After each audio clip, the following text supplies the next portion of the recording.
reflexes like a mongoose on amphetamines.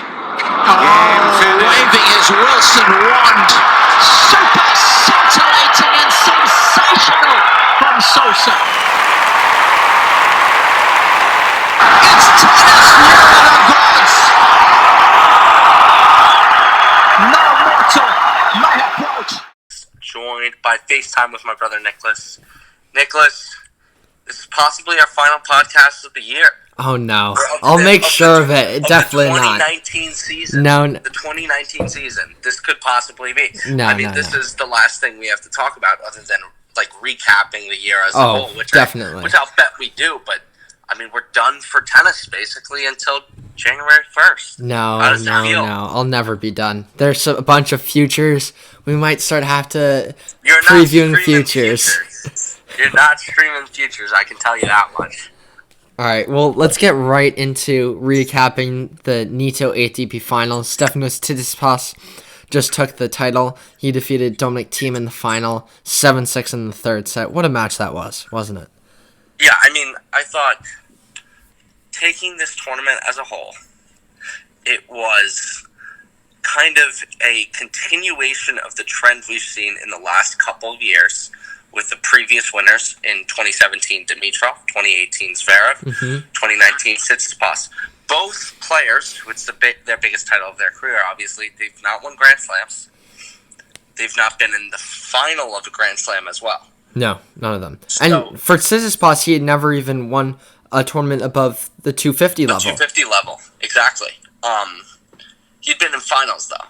Been in finals, yes. Finals of 1,000 and 500. But I think when we're looking at this, and based off of everything that we've seen the last couple of years, it's like, okay, at the end of the year, the big three, as we'll refer to them, Djokovic, Nadal, and Fed are losing steam. It's you see it in the sense, like, Fed did not play his best tennis. Djokovic tennis definitely dropped in level as the week went on. And Nadal picked up his level in terms of competing, but his best tennis was definitely not there. No, not at all. And one of Zverev's quotes after the tournament where he's like, I think next year we're going to have our first new Grand Slam winner. Well, I'm not sure yet about that. Who knows? But I think we're edging closer and closer and closer to seeing the old guys kind of phase out, who are controlling the top. And I think once they start to phase out, they might call it. And the new guys kind of assuming that role. Because Tsitsipas is a gamer. I've said this throughout the year. He shows up in the big matches and plays well in the big tournaments. Big matches. I mean, he struggled this year actually in Grand Slams. Outside of the Australian Open and the French. Both Wimbledon and US Open, he bowed out in the first round. And I think Zverev, as much as he's had a tough year, I did say, didn't I, that he'd be dangerous, and he would be dangerous in indoor season just because how big he plays. Yeah, no, he was very dangerous. And I think you're going to see, leading into next year, based off of what we've seen, that kind of, blending. It's going to be a very interesting year next year. So you have your new crop, or not new crop, but you have a different generation of players who are establishing themselves as that second rung.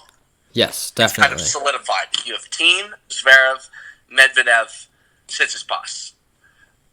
And you can make the case for a bunch of other guys. Is Medvedev the oldest of them?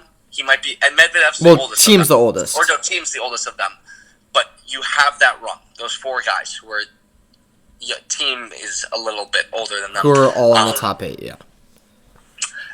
And I think this year, you're going to see that rung starts to mesh with that top rung with Fed, Djokovic, Novak, and Nadal, yeah. And Nadal. Well, and Berrettini's in that rung too, but I would say hold your horse. Not quite yet. I feel like it's almost like a second position because he had the end of the year, like, kind of jump up. Like, that was towards the end of the year. So he can definitely solidify himself in that position next year. But that's what I gathered from the tournament as a whole, just seeing how the matchups worked. I don't know. What did you think? Well, I think in particular for Daniil Medvedev, coming off of after reaching the 6 finals in a row, losing to Jeremy Chardy in his first match in Bercy, and then losing all three matches here at the O2. I think that's the best thing that could have happened for him leading into next season. I think he's not going into the offseason on a high. He's going to have to work extremely hard. There's a lot of things, a lot of problems in his game, and a lot of tactical issues that came up. Stefanos Tsitsipas played a great match. He basically played probably 90% of the balls to Medvedev's forehand and just held him in that corner, and it worked out very well. Medvedev then went on and almost beat Nadal. He went up 5-1, 30-40 on Nadal's serve and wasn't able to pull it out. But I think Medvedev, the biggest thing for him is just to continue to work on his mentality. That's what got him to become top 5 in the world and reach the finals of Grand Slam. And I think that's going to push him even further. And losing his last 4 matches of the season, I think that's just shows how much more work has to be done for him. I mean, listen, for him next year, he can do a lot of damage at the beginning of the year because he does not have an insane amount of points to defend. So that's huge key for him. I think. And overall, same with team. Going into specific matchups, and same with Zverev and all those guys. I think going into specific matches in the group stage is a little tougher. Before the tournament, I thought Thiem would beat Fed. I didn't think Thiem was going to beat Novak. One thing about Thiem against Fed, Thiem has real estate in Fed's head. He does. He's up there. He's dancing naked in his head because he's 5-2 against him. 5-2. Not many people can hold that record who are of the younger generation. He's 5-2 against him now, 4-2 going into that match. His style of play is too much, I think, at this point. He hits too big. Fed cannot. I don't care how good you are and how talented you are. When you're playing against someone like Dominic Thiem and he's blasting a ball 90 miles an hour and that thing has a ridiculous amount of weight behind it, you can't keep up. Yeah, it's very difficult. It's off of both wings. And he's stepping in. And he's not as far back. Even heavier. His serve is even heavier. So it's hard to assume that control, especially when he has time and unwinds on the ball. And he has improved with taking the ball earlier and shortening up his swing earlier in the court and generating the same amount of power and weight behind it. So that was one. And control. His second match against Djokovic had him to the point, or was pushing him to the breaking point. I think with Djokovic, what you take away from this tournament is, all right, he still has a very high level. But these guys, like the teams, the Tsitsipas's, they have the ingredients or whatever. They have the weapons to where they can overcome what Djokovic is willing to sustain again, or what Djokovic is willing to persevere against them. I'm not finding the right word there, but Djokovic can withstand a certain amount, right? There was a perfect point in the team match where he got ball after ball after ball back, where you're like, how is he getting it back? And then that last one where you're like, Thiem could miss this one. He rips it, and he rips it barely on the line. And Djokovic goes to his box with his head up, like, how is this guy doing this? I think that match just shows how the scales are slowly becoming more level. Like, the difference in level and in crunch time situations, it's becoming more even. I mean, Djokovic did go up, 4-love in the third set breaker, which is something where, but Thiem did play great points to get back. It wasn't like Djokovic just took a nap and was and relaxed. It wasn't completely. I mean, there were some uncharacteristic misses, especially in the Fed match, but I'm more focused on the new guys, right? Yeah, no, definitely. And Team or Djokovic said that Dominic played possibly his best match of his career in terms of level of play, and how he just completely took it to Djokovic. When you're thinking about it and the level he was able to play, how are some people able to beat him when he's playing? Like, no one's going to be able to beat him because he's hitting the ball at a faster pace than you. He can take it on the rise, and he'll just bully you off the court by sheer pace and like strength. Yeah, and I think what's crazy is that this new partnership with Nicolas Massu, I believe that this year, Dominic Thiem has earned more points on hard courts than he has on clay for the first time. Right? So, I think that's a big thing going into next year. Thiem, I would say, before Tsitsipas, not before Tsitsipas. I think the final today could have gone either way. I disagree. I thought even Tsitsipas in the first set had control in the games, except until the tiebreaker, which Thiem ran away with it. But throughout the entire first set, Tsitsipas was always the one pushing. Okay, listen. Tsitsipas outplayed him in the second set. The match could have gone either way. It could have. Anytime it's 7-6 in the third, I don't care who's dominating. Thiem didn't play his best tennis of the week. I thought Tsitsipas played not his. I don't think he played his best tennis. Not at all. Yes. Yeah. I said that could have matched it. Because who did Tsitsipas played a good match against Medvedev? And a great match against Zverev. It was 3-2. Man, I'm not, like, Zverev, like, as much as it was on indoor hard, you could still see he's on eggshells.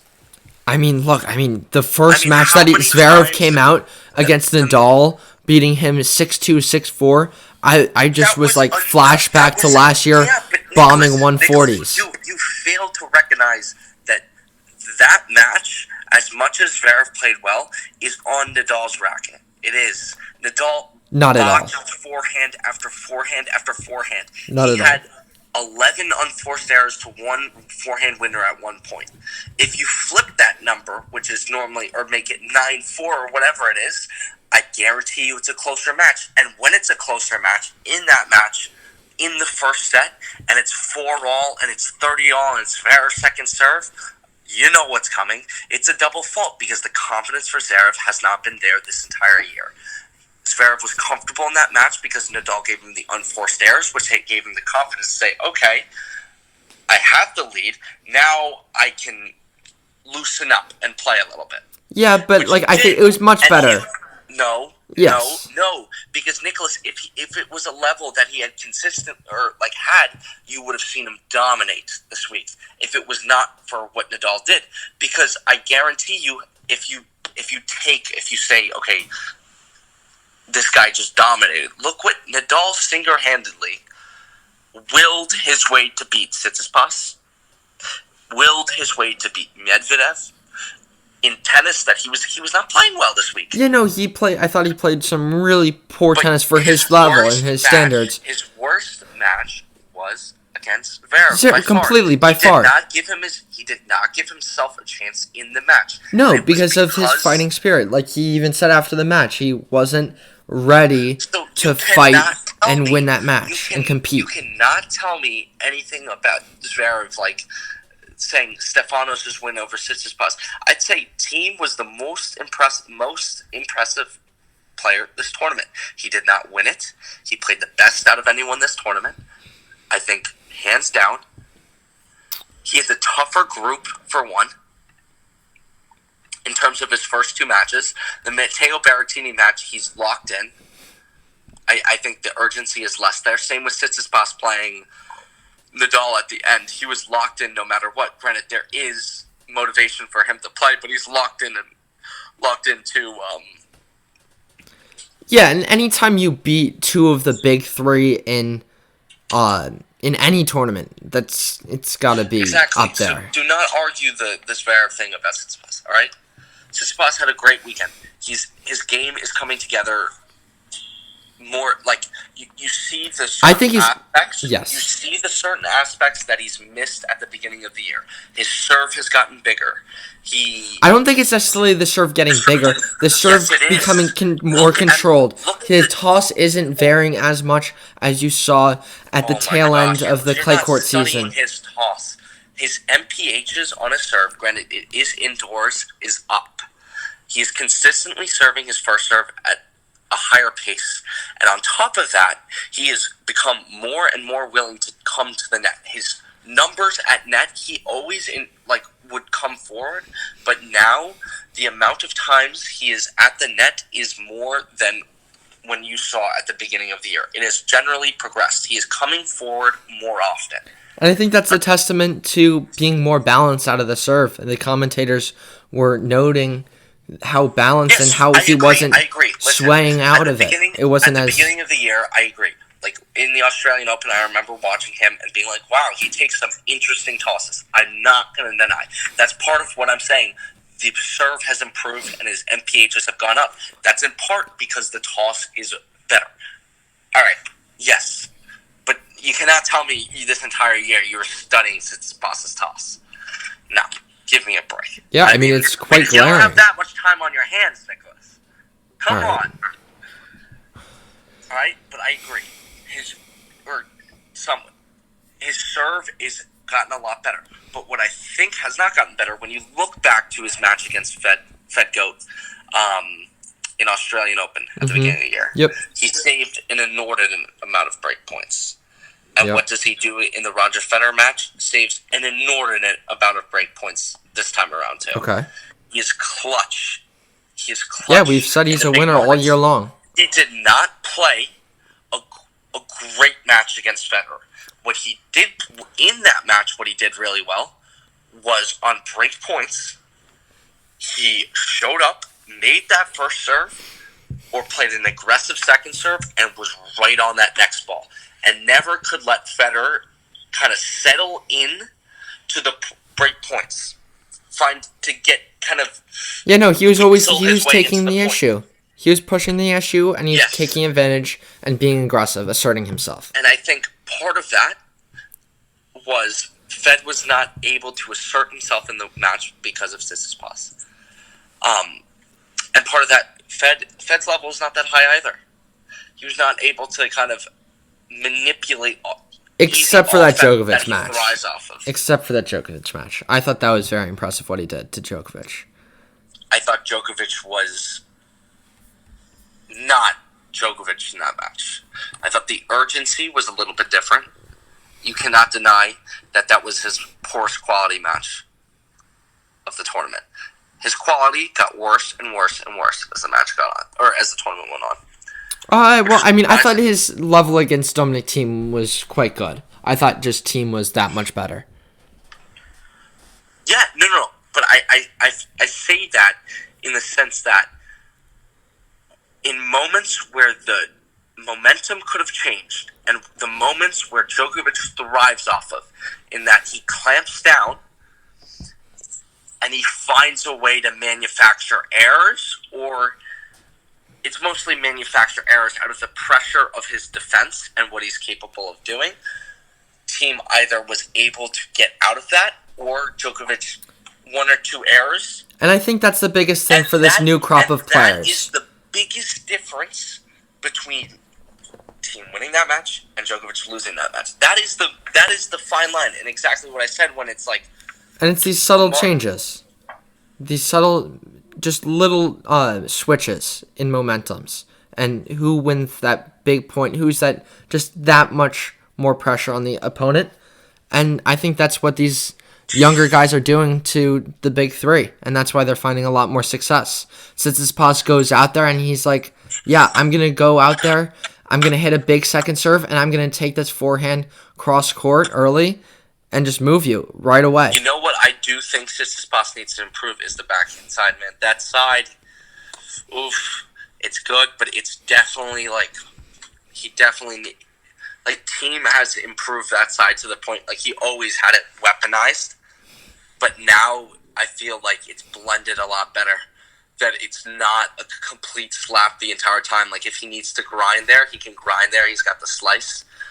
Tsitsipas, I feel like it's a little more shaky. Like, Yeah, no, I definitely agree with you. So much more room for improvement in that aspect than team. You're looking at team and you're like, all right, he can. Where do you go from here? And he has a rocket of a backhand, a monster forehand, and a guy like Tsitsipas is able to finagle his way. Yeah, and granted, he's only 21 years old. Last year, at 20 years old, he won the Next Gen ATP Finals. So he still has a lot more time. He's 5 years younger than Team. So I think the greater upside, and when I went into this match, like, one of the final takeaways, I know it's kind of been random how we've been going about it, but we obviously need to improve that. I think one of the main, the last takeaway that I'm going to take is Tsitsipas,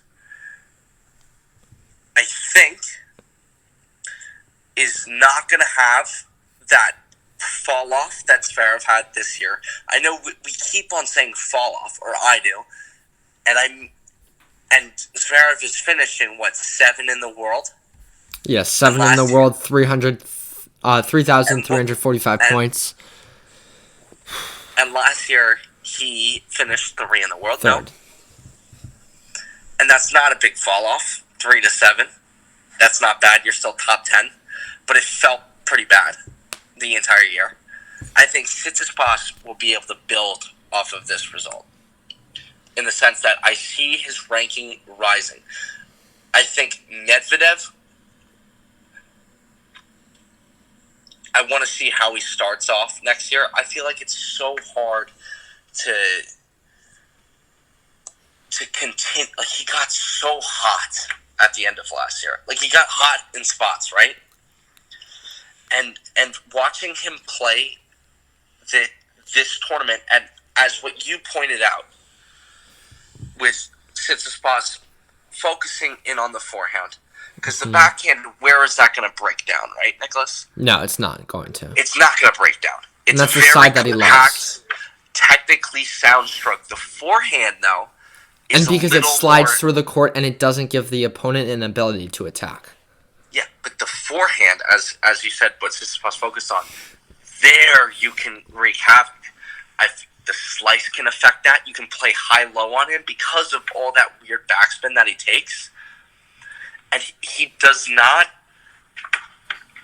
I mean, again, this is the minute details between those guys. He does not take the ball on, and in pressure situations, I feel like the way Tsitsipas and team take the ball on, where they give themselves margin with heavy aggressiveness. When Medvedev had been taking the ball on, it looks flatter and more less margin for error. Oh yeah, no, definitely, and especially you saw that in that Zverev match where he'd just be missing by like a couple of inches. While you remember over the summer and into the fall, he was spot on. It was hitting the line, and I feel like because he takes that much, he does not have that heaviness that gives him a little more margin for error. Let's say he's not feeling it as much, or the guy has more pressure on him somehow. The guy's been holding serve and kind of everything's on Medvedev. There is room, the margin for error increases, and that's when the errors start to creep in, and that's when the negativity starts, and all those variables come into play. So that is my long way of saying I think Tsitsipas, based off of what we've seen this year and his performance at the end of the year, is the player out of this group of the second rung. Medvedev's kind of pushed himself into that top rung, but I think Tsitsipas moves up into that top rung. And I think he has the best opportunity to be the first new Grand Slam champion next year.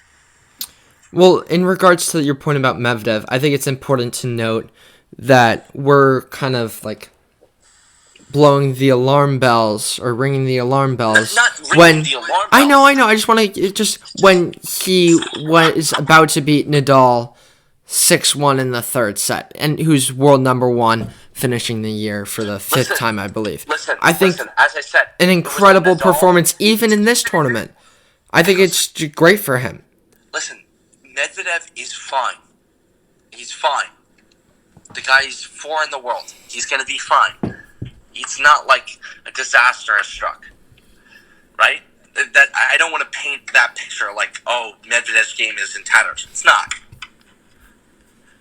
But I think when you look at everyone's games and how they will translate on each surface, team has done a phenomenal job this year of improving on the hard courts. But I think when you look at all these guys and the guys who have most room for improvement going into next year and playing on all surfaces, I think Tsitsipas, especially when it comes to outdoors, will venture better than the likes of Team, than Medvedev. I think he is I disagree. I think Team. You can't tell me when Team is playing outside and it becomes windy conditions. I know this guy is phenomenal. I know. Indian Wells, that was very windy. Remember that? When conditions, like when you're outside, yeah, conditions are different. Like inside, what about the semifinals against Djokovic? That was 40-mile-an-hour winds. Nicholas, yes. Nicholas, Team, I missaid that. Team inside is a massive, massive threat if he's dialed in, right? Because there's so much pace you can withstand when the ball's being blasted at you 100 miles an hour. Mm-hmm. Now you're outside, that ball's coming at 95 miles an hour, right? But it's coming at you 10 more times. It's coming not at you. Coming about you 10 more times. It's not. Yeah, he's got even more time. He's got. Yes, Nicholas, he has more time, but you have more time yourself to counteract that. So if you are able to move the ball off the court and get him stretched, if he's going to blast it 95 miles an hour again, I'd like to take my chances on that over and over and over again. And as what you saw on this 5-4 point in Tsitsipas, what happened? Tsitsipas was able to stretch him, and then the one ball that was attackable, the final ball that was attackable was moved off the court because Team had been pounding from one of the sides of the court, and Tsitsipas was able to get that ball off, move him off his position. Team, seeing that the ball's shorter, wants to take it on. He does take it on, except he's moved off his course and is putting the same amount on it. He misses by a fraction. But when that happens, the margins when you're moved off your spot become higher for you to take the ball on. I don't care if you're Novak or Fed, they do. Yep, and that's why I think Team has I still believe that Team has the advantage in best out of 5 sets. That's my take. All right. That's my 2 cents. I think we'll leave it there. We will get you guys back in a week, I'd say, or a week and a half, so I can have time. So we can have time, and I'll be at home to do the podcast together. We'll be at home together to do the podcast, so it doesn't sound like I'm coming out of a cave. And by then, we're gonna have compiled a bunch of stuff about the year and be, I think, not better informed, but more have all the stats lined out and also our predictions from early in the year, all the way back in January. Exactly. Because I'll tell you, I don't want to see those. I mean, I might want to. Like, who knows? I think I might have had some good ones, and a couple bad ones, but yeah, we'll give you a recap of the year. We'll show you those, and then we'll get into what we see going into the off season, who we think will come out of it well, and then obviously we're gonna have a little bit of time off because there's not much to talk about. We'll make stuff to talk about it, don't worry. Very tough, very tough, but it's exciting stuff because next year is going to be even better. So thank you guys so much for listening, and we will catch you guys in about a week and a half.